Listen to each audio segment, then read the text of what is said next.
Você sabia que existe um país na Europa não tão conhecido, com paisagens exuberantes, uma rica herança cultural e histórica e algumas curiosidades surpreendentes?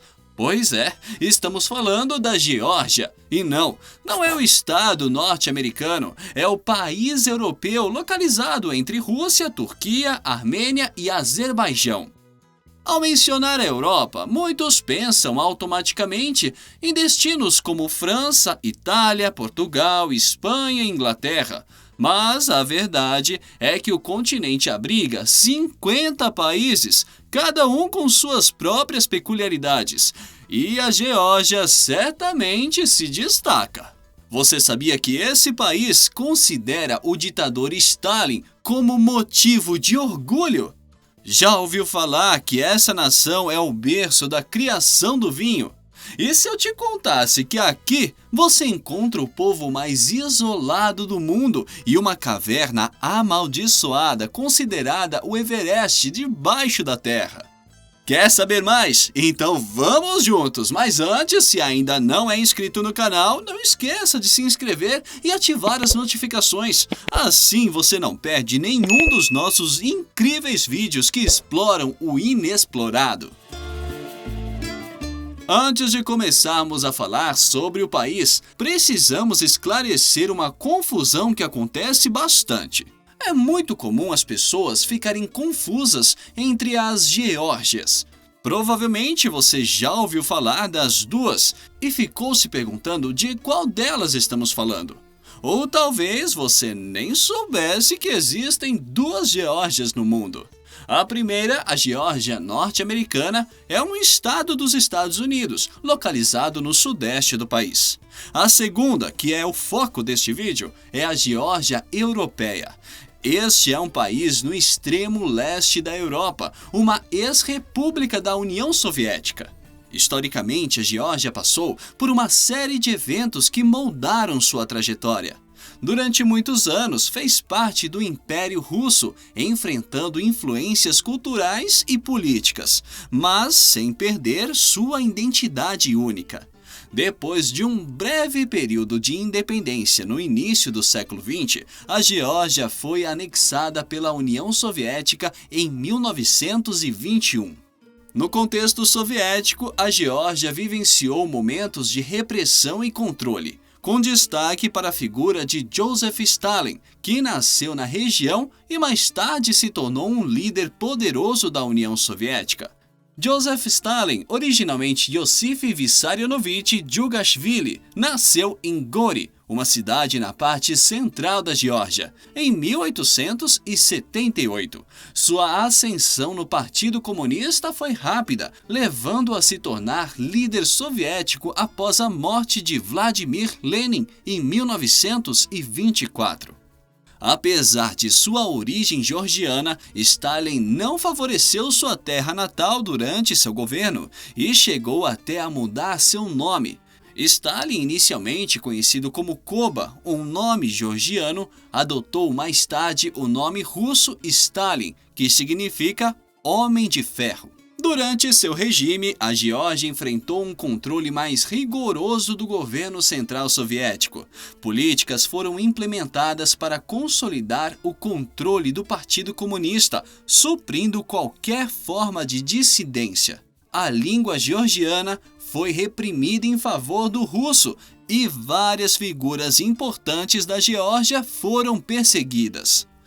A relação ficou mais tensa durante a Segunda Guerra Mundial.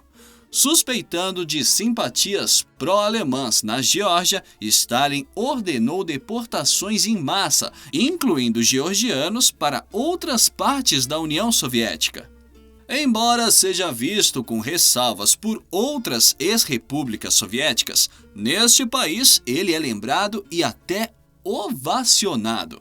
Nas ruas de Tbilisi, a capital do país, é possível encontrar souvenirs e estátuas do ditador. Inclusive, pesquisas indicam que parte da população ainda tem orgulho de Stalin. Para se ter uma ideia, existe até um museu dedicado a ele na sua cidade natal. Síndrome de Estocolmo, talvez? Enfim, não existem respostas para esse evento. O fato é que ele é motivo de orgulho até para as gerações mais jovens. Ah, outra coisa. Para quem não sabe, Síndrome de Estocolmo é um estado psicológico em que a pessoa que é submetida à intimidação, tensão, medo e agressão passam a ter empatia e sentimento de amizade e amor pelo agressor.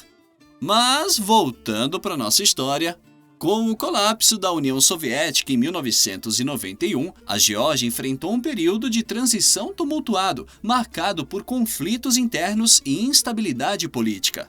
Uma guerra civil eclodiu, dividindo o país e deixando marcas profundas na sociedade georgiana. Hoje, o país continua sua jornada em direção ao desenvolvimento e, nas últimas décadas, tem buscado consolidar sua democracia, fortalecer sua economia e estabelecer laços mais estreitos com a União Europeia e a OTAN. Agora, saindo do cenário histórico controverso, vamos explorar as maravilhas que este país tem a oferecer. Em primeiro lugar, vale destacar o povo georgiano, que é conhecido por sua hospitalidade calorosa e amigável. Orgulhosos de suas raízes e tradições, eles têm um carinho especial por receber turistas. E essa hospitalidade é natural e autêntica, sem a pressão que às vezes se encontra em outros lugares.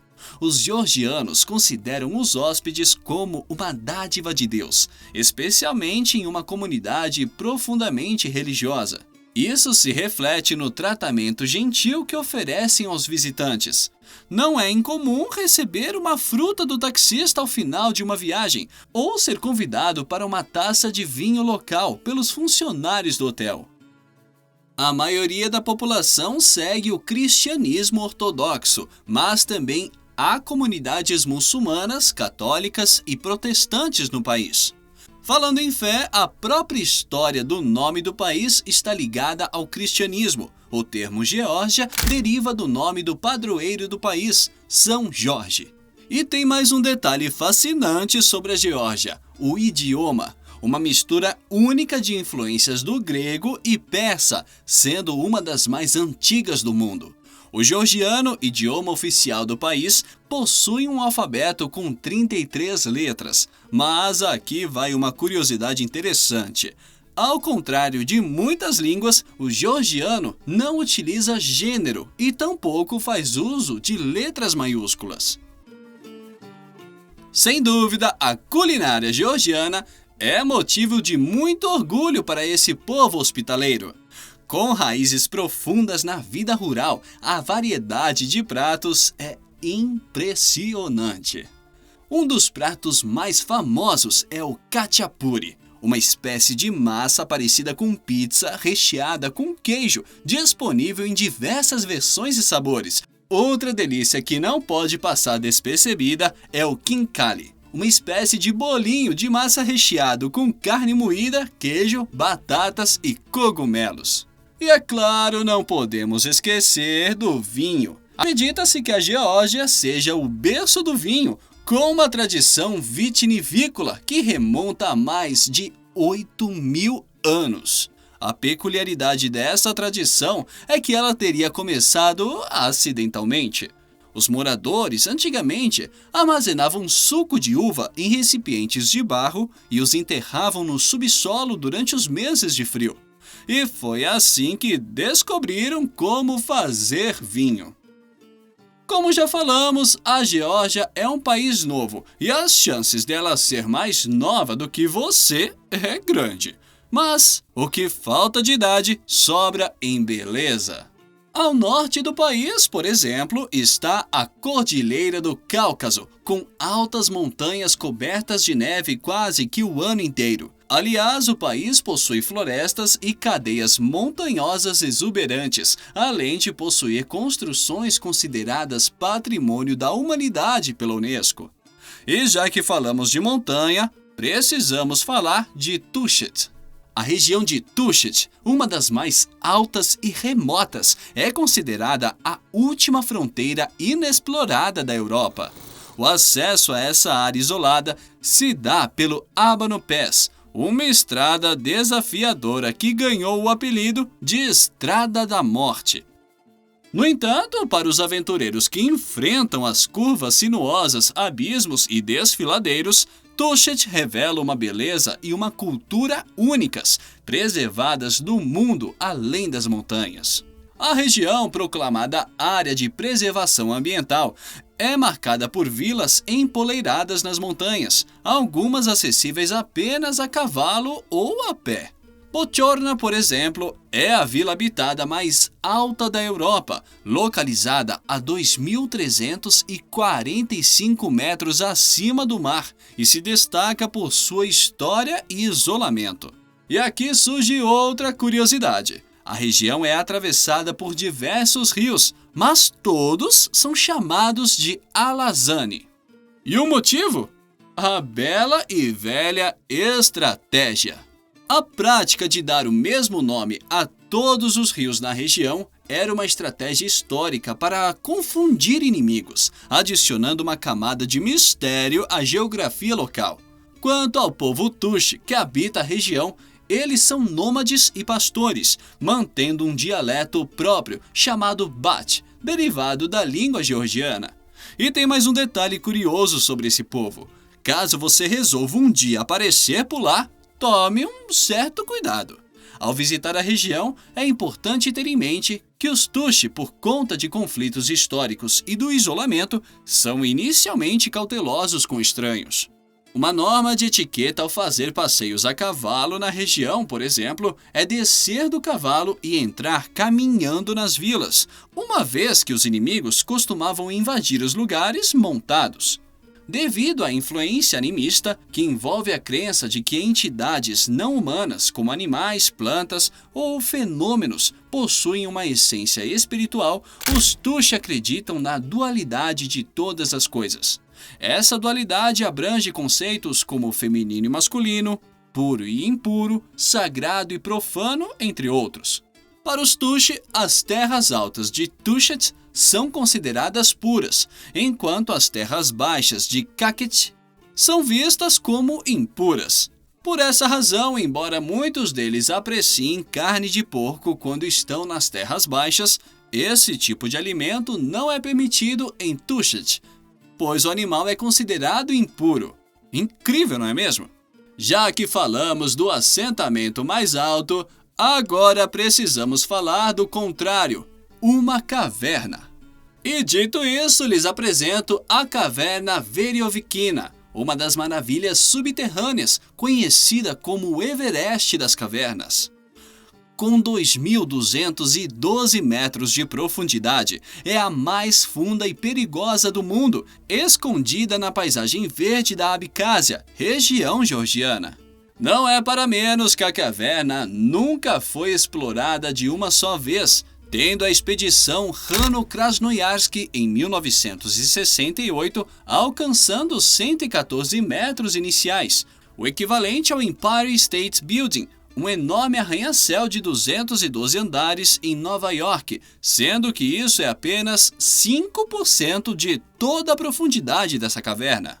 Para chegar ao fundo da caverna, os espeleólogos devem percorrer mais de 6 quilômetros de galeria e túneis, alguns deles inundados ou estreitos, e superar grandes paredes verticais, sifões, lagos subterrâneos e câmaras subterrâneas tão grandes que cabem 8 campos de futebol.